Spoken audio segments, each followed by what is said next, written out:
Tameidiau o Ymchwil Tar, ymchwil athrwyd yn hyfforddiant gan y tîm y tu ôl Emma and Tom Talk Teaching.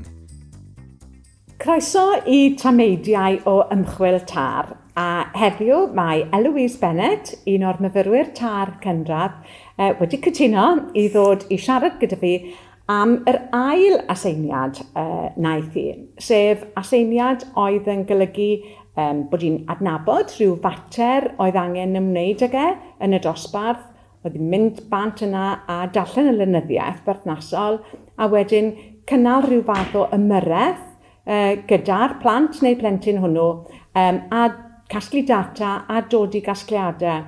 A beth ni hefyd yn gofyn yn yr aseiniad oedd bod myfyrwyr yn ystyried sut oedd hyn yn cyd-fynd gyda'i athroniaeth bersonol nhw a sut oedd hyn hefyd yn mynd i ddylanwadu ar eu ymarfer nhw i'r dyfodol. Felly, Eloise, diolch yn fawr am gytuno i ddod yma heddiw.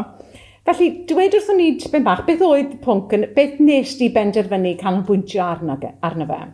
Edrychais i mewn i sut mae dylunio yn helpu plant ar y spectrwm i hunan reolaethu. Oedd merch o fewn fy nosbarthu, oedd hi'n pryderus iawn, yn enwedig pan oedd llawer o sŵn yn y dosbarth, felly bydd angen i hi gadael, a oedd hi'n anghyfforddus iawn yn y dosbarth, so oedd hi'n colli allan ar llawrau addysg oherwydd oedd hi'n colli gwersi. Yeah. So. A beth ddylswn ni fod wedi esbonio hefyd, oedd bod ti'n un o'r myfyrwyr sydd wedi cael i symud i ysgol anghenion arbennig ar gyfer yr ail leoliad. Mae grŵp bach ohonoch chi sydd wedi wneud hyn, sef lleoliad cyntaf mewn ysgol Prif Ffrwd, wedyn yr ail leoliad mewn ysgol ble mae anghenion arbennig gan blant. Felly wrth gwrs mewn ffordd, oedd hynny'n wneud yr ymchwil yma hyd yn oed yn fwy diddorol. Ni ddim yn dweud nad oes plant gyda anghenion arbennig mewn ysgolion Prif Ffrwd hefyd, ond mi oedd hon yn ysgol anghenion arbennig, yn doedd hi. Sonia, heb enwi'r ysgol, Sonia, ddyn ni pyn bach am fel, falle, y dosbarth ei hun, y math o anghenion y gan y dosbarth yn gyffredinol, faint o blant, faint o gynorthwywyr ac yn y blaen. Oedd e'n dosbarth o tua 11 o blant, oedd anghenion cymysg gyda'r dosbarth, oedd 3 ar y spectrwm, a wedyn oedd yna plant efo anghenion fwy dwys. Oedd y dosbarth hefyd efo plant oedd wedi dioddef o trauma. Felly oedd y dosbarth oedd yn gallu bod yn stonllyd iawn. Oedd y plant tuag 5 a 10 mlwydd oed, ac yn academedd oedd yn gymysg hefyd.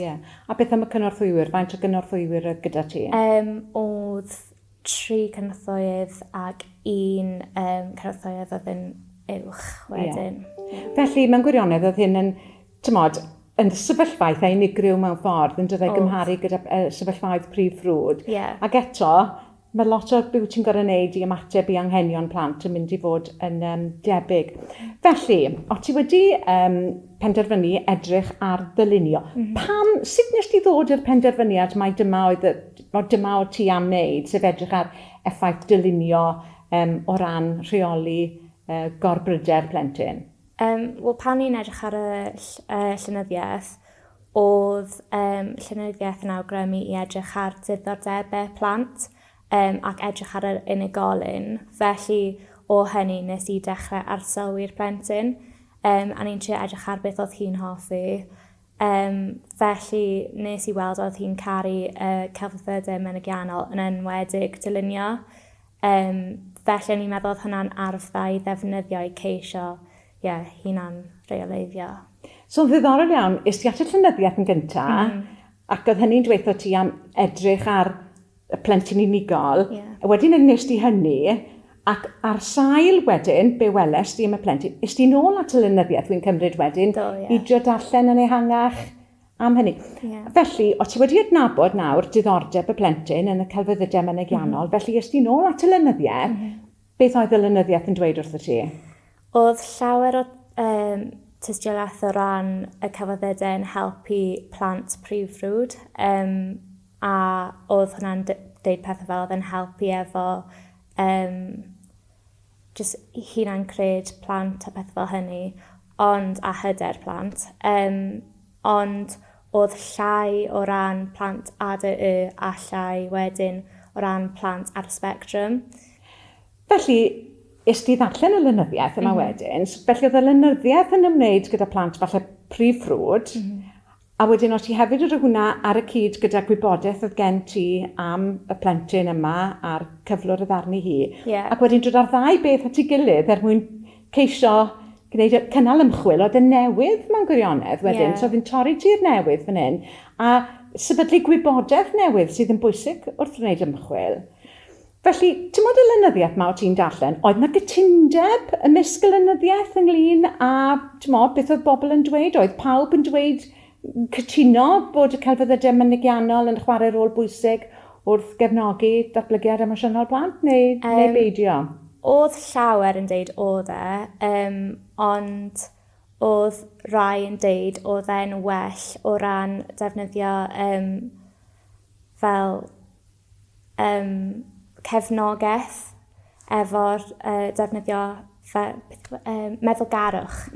O ran defnyddio meddwlgarwch wrth ddylunio, oedd hwnna'n helpu, ond oedd y sampl o ran hynny, nath nhw defnyddio plant oedd yn mynd i'r prifysgol, felly o'n nhw'n rhy hyn a o'n nhw ddim efo anghenion Felly, gwybodaeth nes i ffeindio, oedd e ddim mor perthnasol i y sampl o'n ni'n defnyddio. Felly, oedd e... Ond diddorol wedyn bod ti wedi ceisio defnyddio hynna ei newid a'i arbrofi gyda'r syniadau yna mewn cyd-destun gwahanol wedyn, yn fe? Achos yn y llenyddiaeth nath e deud fod plant ar y spectrum yn dioddef o pryderon, yr un pryderon a plant yn y prif ffrwd, ond wedyn pryderon eraill ychwanegol oedd yn synhwyraidd. Felly oedd plant ar y spectrum fel arfer yn dioddef llawer efo pryder. Felly o'n i'n just meddwl oedd e'n really bwysig wedyn pan ni'n creu y methodoleg i defnyddio model efo plant ar y spectrum. Ac un ffaith sydd wedi aros gyda fi ar ôl darllen dy waith di, oedd bod ti'n dweud yn y lenyddiaeth bod nhw'n awgrymu falle bod 54% o blant sydd ar y spectrum, bod ganddyn nhw, bod nhw'n dioddau o'r bryder. Hwna'n ganran uchel iawn, yn dweud. So mae hynny'n cyfiawnhau wedyn, mewn gwirionedd, pam est ti ati i wneud yr ymyrraeth yma. Felly, be wnes ti? Sut est ti ati? Felly, ar ôl y llenyddiaeth o'n i'n sôn am amdano'r modelau. So y gwaith oedd i wneud â plant ar y spectrum, nath nhw defnyddio modelau o pryder cyffredinol. So es i ati i ceisio ffeindio model o bryder i ymwneud â plant ar y spectrum. A wedyn nes i cyfuno hwnna efo arsylwadau nes i'n wneud o y plentyn cyn pan ni'n gallu gweld oedd hi'n pryderus, so ni'n gallu cymryd yr ymddygiad o'n i'n gweld wedyn a cyfuno nhw at ei gilydd wedyn i creu restr gwirio. Felly o'n i'n gallu amseru wedyn faint o amser bydde hi yn cymryd i lleihau yr arwyddion o pryder a faint o amser bydde fe'n cymryd wedyn i hi mynd nôl mewn i'r dosbarth. Felly diddorol. Felly, beth nes ti ddarganfod? Nes i darganfod fod i'r plentyn yma oedd e'n rili defnyddiol o ran nath yr arwyddion o hi fod yn pryderus just lleihau. Oedd hi'n fwy cyffyrddus pan oedd hi tu fas, oedd hi'n hapusach. A nath hi just setlo yn gyflymach hefyd. A wedyn bydde i'n gallu mynd nôl mewn i'n dosbarth tua fel 20 munud ar ôl nath i gadael. Felly oedd hwnna'n, gret i weld. Felly, ti'n cyfeirio fyna at y ffaith bod, bod yr arwyddion yna i'w gweld, neu i'w gweld i fod yn lleihau.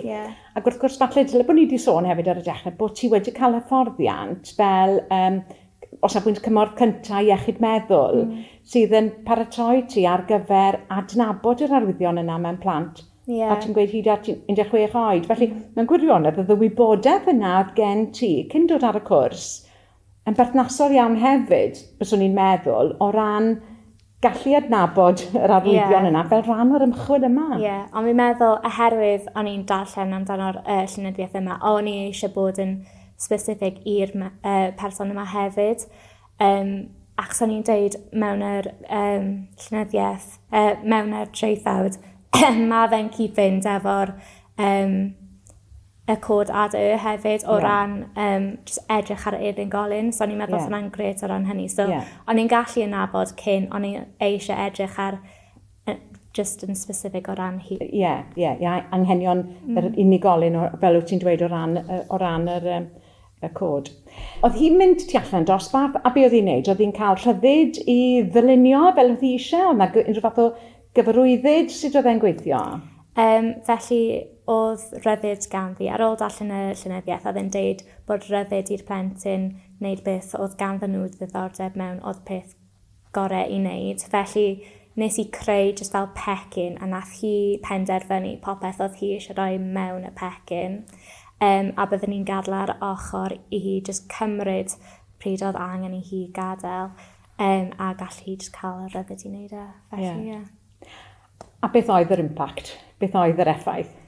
Oedd e'n wych i weld o ran nath just y pryder, yr arwyddion o pryder lleihau, a bydden nhw ddim yn esgaleiddio i'r ffaith bod fel oedd hi allan o'r dosbarth yr holl diwrnod wedyn, oedd e tua 20 munud a byddi. A felly mewn gwirionedd oedd hwnna'n cael effaith uniongyrchol ar ei dysgu hi'n doedd hi, achos oedd hi'n gallu bod yn y dosbarth am gyfnodau hirach. So, ydy hyn wedi newid y ffordd, byddi di'n addysgu'n y dyfodol? Ydy hyn wedi newid y ffordd bydd y plentyn bach yma yn cael ei chefnogi yn y dyfodol yn yr ysgol? Beth yw impact mor hir yr ymchwil yma? Fi'n meddwl bydd yr ysgol eisiau cadw'r pecyn a wneud union yr un peth, oherwydd oedd mentor i'n hapus efo hynny. A dwi'n meddwl o ran fy marfer i, byddwn ni eisiau parhau i edrych ar unigolion ac eisiau dyfeisio ymyrraeth o gwmpas nhw i trio helpu nhw o rannu pryder.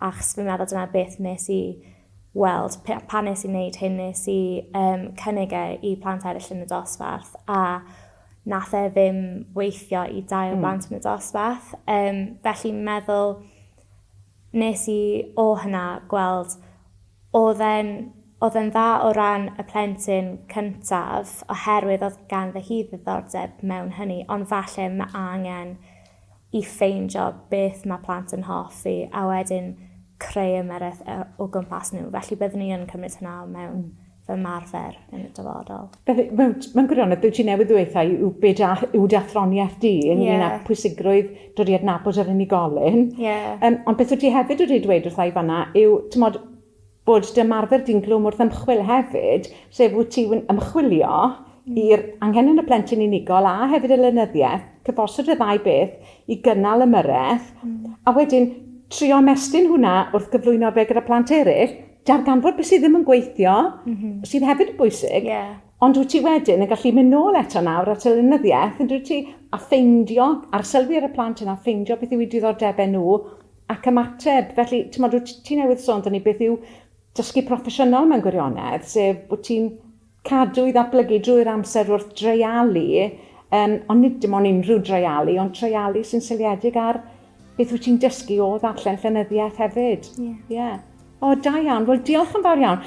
Pob lwc, ni'n gwybod hefyd bod ti wedi cael swydd mewn ysgol anghenion arbennig arall ar gyfer mis Medi, a fi'n siŵr bydd yr math yma o ymchwil, pan byddi ti'n gwybod pa ddosbarth sgen ti, byddi di'n gallu mynd ati, byddi di ddefnyddio'r model yma wyt ti wedi wneud ar gyfer y seiniad yma, mwyn ddatblygu dy adnabyddiaeth a dy marfer wrth gefnogi dysgu y plant yma yn y dyfodol. Diolch yn fawr iawn i ti, Eloise. Diolch.